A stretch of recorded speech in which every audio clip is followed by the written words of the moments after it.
Let's try. Hello students, welcome to Nilagiri YouTube channel.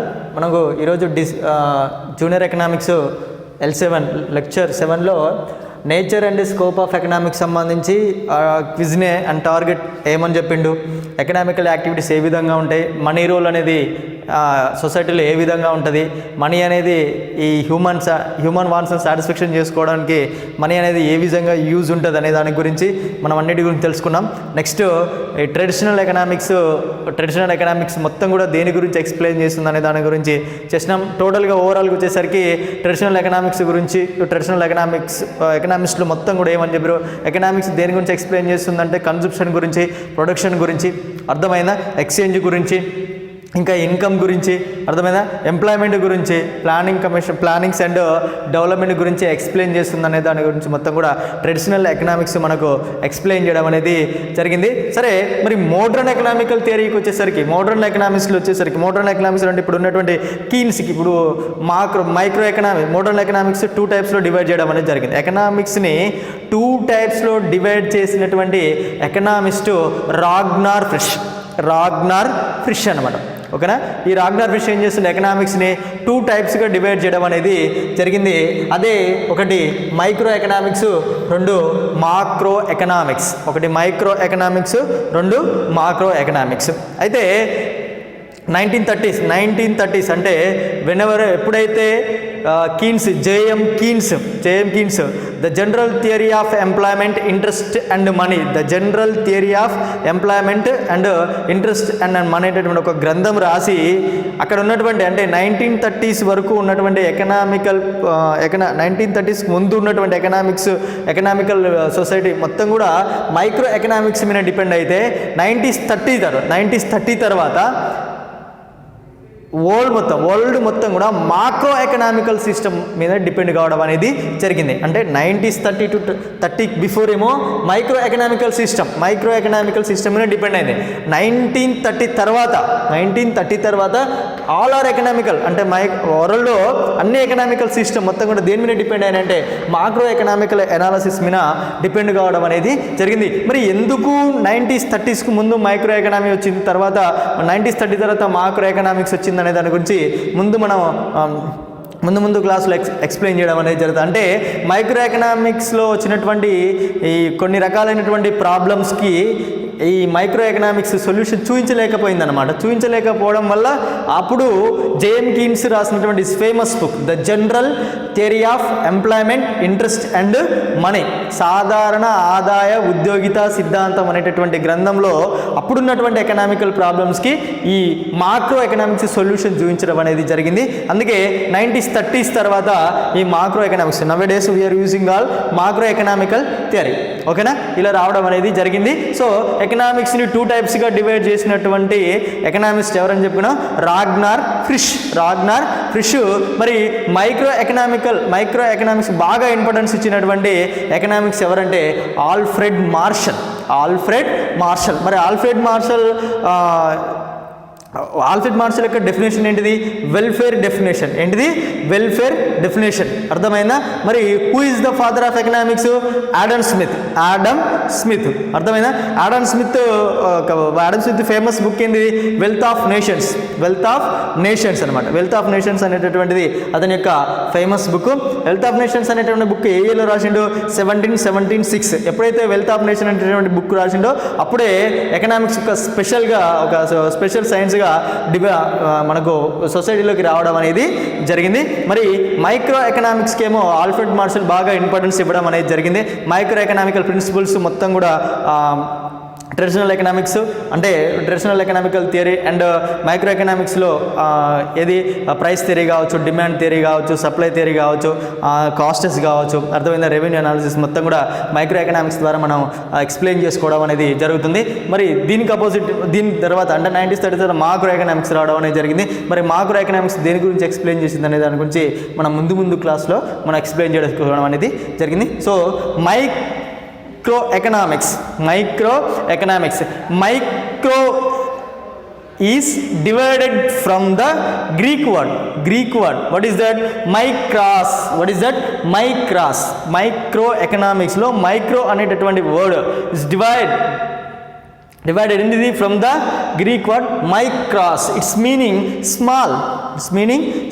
చిన్న అన్నమాట. Small means చిన్న. అంటే ఈ మైక్రో ఎకనామిక్స్ అనేటటువంటి వర్డ్, మైక్రో అనేటటువంటి వర్డ్ మైక్రాస్ అనేటటువంటి గ్రీక్ వర్డ్ నుంచి రావడం అనేది జరిగింది. దట్స్ మీన్స్ ఏంటిది? స్మాల్, చిన్న. అంటే ఈ మైక్రో ఎకనామిక్స్ ఏం చేస్తుంది? It's explain to small units. అర్థమైందా? Individual units. అర్థమైందా? Micro economics explain individual units, small units గురించి ఇది ఎక్స్ప్లెయిన్ చేయడం అనేది జరుగుతుంది. ఓకేనా? ఈ స్మాల్ యూనిట్స్, ఇండివిజువల్ యూనిట్స్ అంటే ఇది అసలు దేని గురించి ఎక్స్ప్లెయిన్ చేస్తుందంటే దాని గురించి మనం ముందు మాట్లాడుకుందాం. చూడండి, ఇక్కడ micro economics divided from the Greek word ఏమని ఇక్కడ మైక్రాస్. It's means of small. ఏంటిది? స్మాల్, చిన్న. ఇండివిజువల్ యూనిట్స్ గురించి ఎక్స్ప్లెయిన్ చేస్తుంది అని చెప్తుంది అనమాట. It studies the economics actions. It studies the economics actions and behavior of individual units. Individual units means ఒక క్లాస్రూమ్లో ఒక 40 మెంబర్స్ గురించి ఎక్స్ప్లెయిన్ చేస్తే it is not micro economics. But micro economics individual ఒక్కొక్కరు గురించి ఎక్స్ప్లెయిన్ చేస్తే it is a micro economics. ఓకేనా? All units గురించి explain చేస్తారనుకో, అగ్రిగేట్గా all units గురించి ఎక్స్ప్లెయిన్ చేస్తే అది మాక్రో ఎకనామిక్స్ అవుతుంది. అర్థమైందా? మరి ఇండివిజువల్గా ఒక్కొక్కరి గురించి ఎక్స్ప్లెయిన్ చేస్తే అది ఏమవుతుందంటే మైక్రో ఎకనామికల్ అనాలిసిస్ అవుతుంది. మరి ఇండివిజువల్ యూనిట్స్ ఏంటి అనేది ముందు అంటే మనం కింది టాపిక్లో చెప్పుకొని చూడండి ఒకసారి. ఇట్స్ స్టడీస్ అంటే economics studies the economic actions activities, economic actions and behavior of individual units and small groups of individual units such that like that according to K.E. Boulding microeconomics is the study of particular forms అర్థమైనా? particular households, individual prices, listen carefully, individual prices and particular firms and particular households. Difference between micro and macroeconomics is explain the study of aggregate forms, aggregate households, aggregate prices. But microeconomics is explain the only particular forms, particular households, particular prices and wages and income and individual industries and particular commodities. It's a complete, there is all are small units. అంటే micro economics ఇక్కడ ఏమంటుండే, దేని గురించి explain చేస్తుందంటే particular forms గురించి. అంటే particular industries, అర్థమైనా? Particular income. ఓకేనా? ఇది మొత్తం కూడా ఇండివిజువల్ పర్సన్ గురించి, ఇండివిజువల్ ఫార్మ్స్ గురించి, అంటే వ్యక్తిగత యూనిట్ల గురించి, వ్యక్తిగత భాగాల గురించి, వ్యక్తిగత విభాగాల గురించి ఇది ఎక్స్ప్లెయిన్ చేస్తుంది. అర్థమైందా? ఇప్పుడు సమాజంలో అందరి యొక్క ఆదాయాలన్నింటినీ కూడా జాతీయ ఆదాయం అంటాం, నేషనల్ ఇన్కమ్ అంటాం. అర్థమైనా? మరి అందులో ఇండివిజువల్గా దేని గురించి ఎక్స్ప్లెయిన్ చేస్తే దాన్ని ఏమంటాం? పర్ క్యాపిటల్ ఇన్కమ్ అంటాం. ఒక్కొక్కరు ఒక ఆదాయాన్ని గురించి చెప్తే దాన్ని ఏమంటాం మనం? ఇండివిజువల్ ఇన్కమ్ అంటాం. అర్థమైంది? మన క్లాస్ రూమ్లో ఉంది. క్లాస్ రూమ్లో యొక్క అందరి యొక్క మార్కుల యావరేజ్ అందరి యొక్క మార్కులు కలిపి వీళ్ళకి ఇన్ని వచ్చినాయి అంటే దాన్ని ఏమంటాం?